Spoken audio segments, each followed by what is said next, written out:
Hallelujah, hallelujah, hallelujah, hallelujah, hallelujah. Hallelujah, hallelujah, hallelujah, hallelujah. Happy New Year, happy New Year, happy New Year, happy New Year 2021. Mbadde sirabidde nga nkyali mu mwaka omukadde ate nga nagobye ebikadde mu mwaka omupya.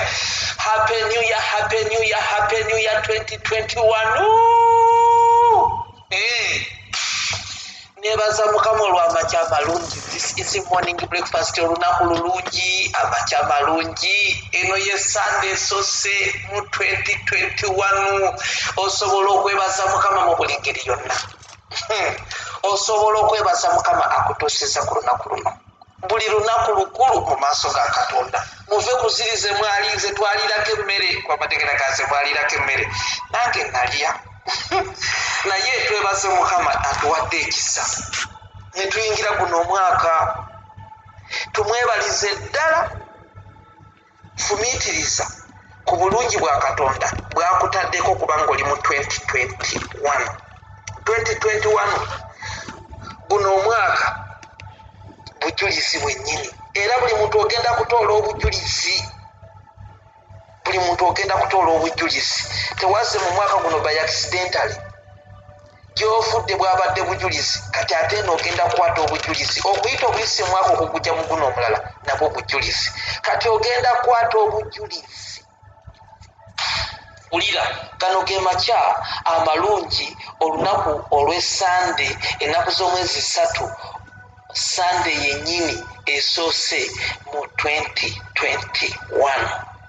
Tusabe Katonda wa Ibrahim ne Isaka ne Yakobo. Katonda affe tukwebaza olw'amakya amalungi. Oli mulungi mukama tewenkanika. Webale yatuyingiza 2021. Webale mukama atutuusiza ku Sunday esoose mu 2021. Webale olw'ekirabo eky'obulamu. Webale mukama ku lw'abakyala n'abaami ku bugazi bw'ensi eno bonna b'okuumye. Webale ku lw'abaganda baffe. Webale ku lw'abaweereza bonna bensaba nabo ku online church, abawuliriza morning breakfast, abagitambuza ne bagijja ku level ne bagiteeka ku level endala, abagisharinga ne bannaabwe mu inbox zaabwe mikwano gyabwe.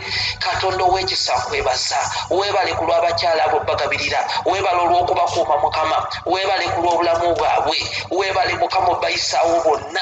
Tewali n'omu awuliriza morning breakfast nga teyatuuse mu 21 mukama. Nkwebaza ku lw'obulamu bwabwe. Weebale abakuumye. Weebale abawadde omukisa. Weebale abagabiridde. Weebale abaagala mukama. Weebale atwagala. Weebale ku lw'obulamu bwaffe. Weebale ku lw'obulamu bwa buli ssekinnoomu ku bugazi bw'ensi eno. Yenna omuntu yenna ng'ali ku nsi kuno mukama ng'akyalina omukka gw'obulamu. Mukama mukwebaliza. Weebale kumukuuma. Weebale kumulekera mukka gwa bulamu. Weebale ku lw'abaweereza abali ku bugazi bw'ensi eno yonna nga baweereza Kristo Yesu. Weebale mukama ku lw'abasumba bonna abakyayogera nti Kristo Yesu ye mukama. Weebale ku lw'abaweereza abatendereza abasinza abeegayirira ku lw'ekkanisa n'amawanga gaabwe ag'enjawulo mwe basinziira okwegayirira Katonda abalabisa omukisa. Weebale mukama ajjawo ekikoligo ku nsi eno. Weebale mukama ajjawo ekikoligo kino eky'endwadde ya sitaani kye yateekawo, ekikoligo ky'endwadde egenda etta abantu. Katonda ow'ekisa kwe kusaba kwange. Omukono gwo gw'amaanyi ogugerwako mu Isaya 59:1. Omukono gwo teguyimpa wadde nti n'okulokola tegukyayinza kulokola. Kwe kusaba kwange mukama ogolole omukono gwo nga bwe wayingiza abantu mu mwaka gwa 2021. N'omukono gwo gugolole mukama okome ku ndwadde eri mu kutta abantu. Okome ku ndwadde ekyekiriisa ng'ekigotta entula. Kwe kusaba kwange mukama. Weebale omusumba omulungi. Weebale Yesu. Weebale mukama. Weebale gwe addamu okusaba. This is morning breakfast. Wuliriza nzize n'olunyiriri ku makya ga leero. Lwange naawe alukkiriza gamba nti naawe lulwo naye nze lwange naawe ali eyo gamba nti lulwo mu linnya lya Yesu. Njagala lukolemu omulimu nange lunkolemu omulimu. Actually lwankozeemu dda omulimu kyova olaba nduleese tusheyalingeko naawe. Oluwuliro sheyalingeko ne banno mu linnya lya Yesu. Wuliriza luvudde mu ngero essula ya 8 olunyiriri olw'omusanvu. Lugambye bwe luti nti kubanga akamwa kange kanaayogeranga eby'amazima semikolon. Kubanga akamwa kange kanaayogeranga eby'amazima n'obubi bwa muzizo eri emimwa gyange. Akamwa kange kana ayogera eby'amazima n'obubi bwa muziso eri emimwa gyange. Weetaaga okukyawa obubi eri emimwa gyo. Akamwa ko kalina okwogera amazima. Tuyingidde omwaka guno nga weetaaga kubanga buli ekiva mu kamwa ko kintu ky'amazima, kigambo ky'amazima, ofumiitiriza mazima. Lwaki oyogera obulimba mu mwaka guno omupya ogwakatandika? Wulira olunyiriri lugambye nti kubanga akamwa kange kanaayogera eby'amazima. Kwe kusaba kwange buli mukyala buli mwami awuliriza morning breakfast, ebibadde bitali by'amazima ng'ogenda obyogera ng'akamwa ko ke kabifulumya, bikome mu 2021.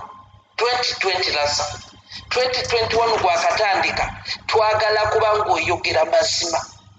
Beera nga oyogera mazima eri abantu b'olimu, mikwano gyo, mu bizinesi gy'otunda, ebikolwa byo byogere mazima. Omumwa gwo nga buli gufulumya ekigambo, make sure gufulumya kigambo ky'amazima. At least omumwa gugambe nti bwe guba tegusobola kufulumya kigambo ky'amazima, gugambe sirika mumwa gwe.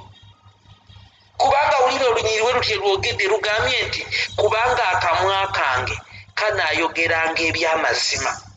Kati nkwegayiridde gwawuliriza ng'obadde otambulira mu bitali by'amazima nga by'obeeramu, Katonda akuyambye oyingidde mu 2021, leka ebitali by'amazima ku kamwako obikomye mu mwaka guli omukadde.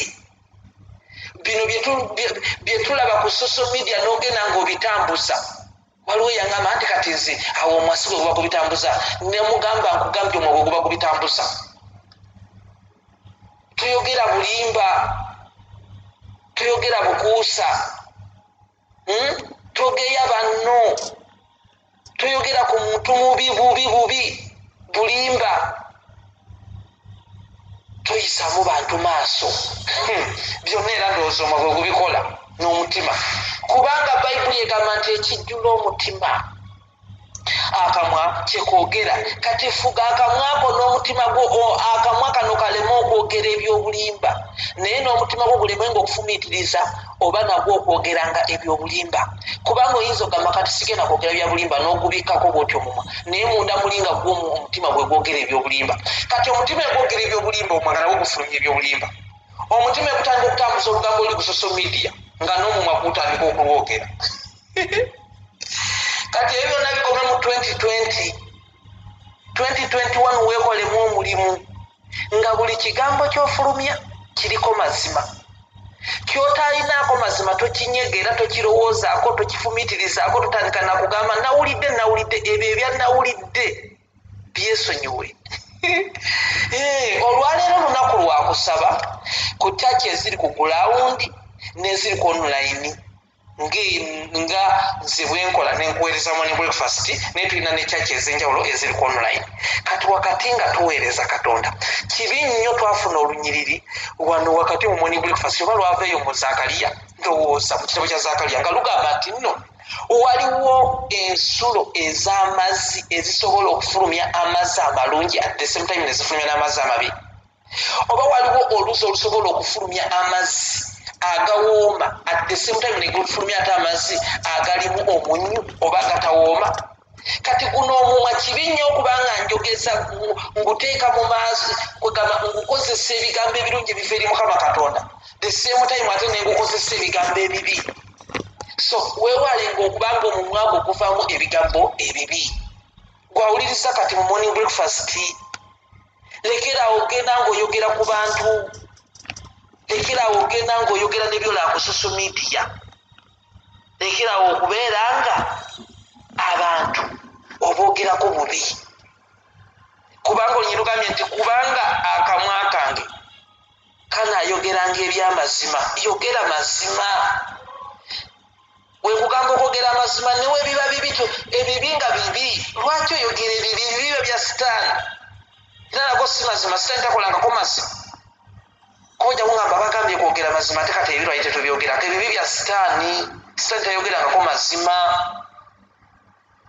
Amazima amatuufu sitaani tayogerangako mazima. Sitaani simanyina kwegamba ebintu bya sitaani byonna bifuwe fufulufu, kubanga ye yajja okubba, okutta n'okuzikiriza bifu. sitaani yekata wabalimba kati botango gamana yate bagambye kwogera mazima nze kati kwegamba otango kwekubwawo obwama wekka nenga byogera bya bulimba kimirya maaso ga mukama osaba omutendereza omusinzi omwebaza olw'olunaku luno naye era musabe nti mukama ku luno lwokka mukama akusaba omumwa gwe gulemekerawo okuddamu okwogera ebitali by'amazima obulimba n'otambulya mu bulimba n'odda ku ssimu ne bakubira essimu n'oyogera ku ssimu 40 minutes naye nga byonna byogedde ku ssimu obulimba bwerere samoni eno nyinza obutagyongerako gisusa wano olwakadde olunyi lumaliriza lugamba n'obubi bwa muziza eri emimwa gyange kati obubi buli bwomanyi nti bubi waliwo obubi obuyita ku social media waliwo obubi obuyita mu bantu bwonna bubeere bwa mizizo eri ggwe si kulaba bubi buyita ku social media nogamba wanne wabulabye owaayekwe gundi naye ataddeyo wabirabye ate byagundi wabiwulidde naye nga byoyogera bibi bali babitaddeyo ate nawe oba naawe obiwulidde kati naawe obyongerezaako lwaki oyongereza ku kibi okwongerezaako ebibi kirowoozeeko katonda wa ibulayimu ne isaaka ne yakobo katonda nkwebaza olw'amakya amalungi oli mulungi mukama tewenkanika oli wa kitiibwa katonda ow'ekisa oli mukulu eri gye tuli mukama otukuumye omusumba omulungi ekigambo kyo kiramu ekigambo kyo kikosi oyogedde gye tuli mukama nti obumwa bwaffe bunaayogeranga amazima kwe kusaba kwange mukama sisinkana omukyala n'omwami awuliriza morning breakfast mukama omukomeko ku makya ga leero omukomeko wakati mu morning breakfast eno oyo abadde ayinanga oluusi akamwake kavaamu ebigambo ebyobulimba abadde tasobola kutuulirawo nga tayogeddeeyo ku kigambo ng'oluusi n'ebigambo byayogera yeekanga ayogereddemu obulimba yeekanga akoleddemu ebitali bya nsonga katonda ow'ekisa nkwegayiridde weegulumise ogyewo ogwo omwoyo gw'okwogera obulimba omuntu yenna mukama aleme kuddamu kwogera bigambo bya bulimba adobifumitirizako kwe kusaba kwange mukama webale yesu webale mukama ayagala okulokoka emikono mu bbanga gamba nti ya yesu nzikiriza n'omutima gwange okwewa obutuukirivu era njatula n'akamwa kange nti ndokose amanya gange gano googere gaddemu nate neera gaddemu mugambe nti ya yesu amanya gange gano gajja ebitabo by'okufa mangu ebitabo by'endwadde ebitabo by'okusirana okabatika ebitabo ky'obulamu n'omukisa n'okuwangaala azzemu ebigambo byo oli mulokole ddala mukama akumpeera omukisa akunjagalire Sunday ndungi Emmanuel Happy New Year.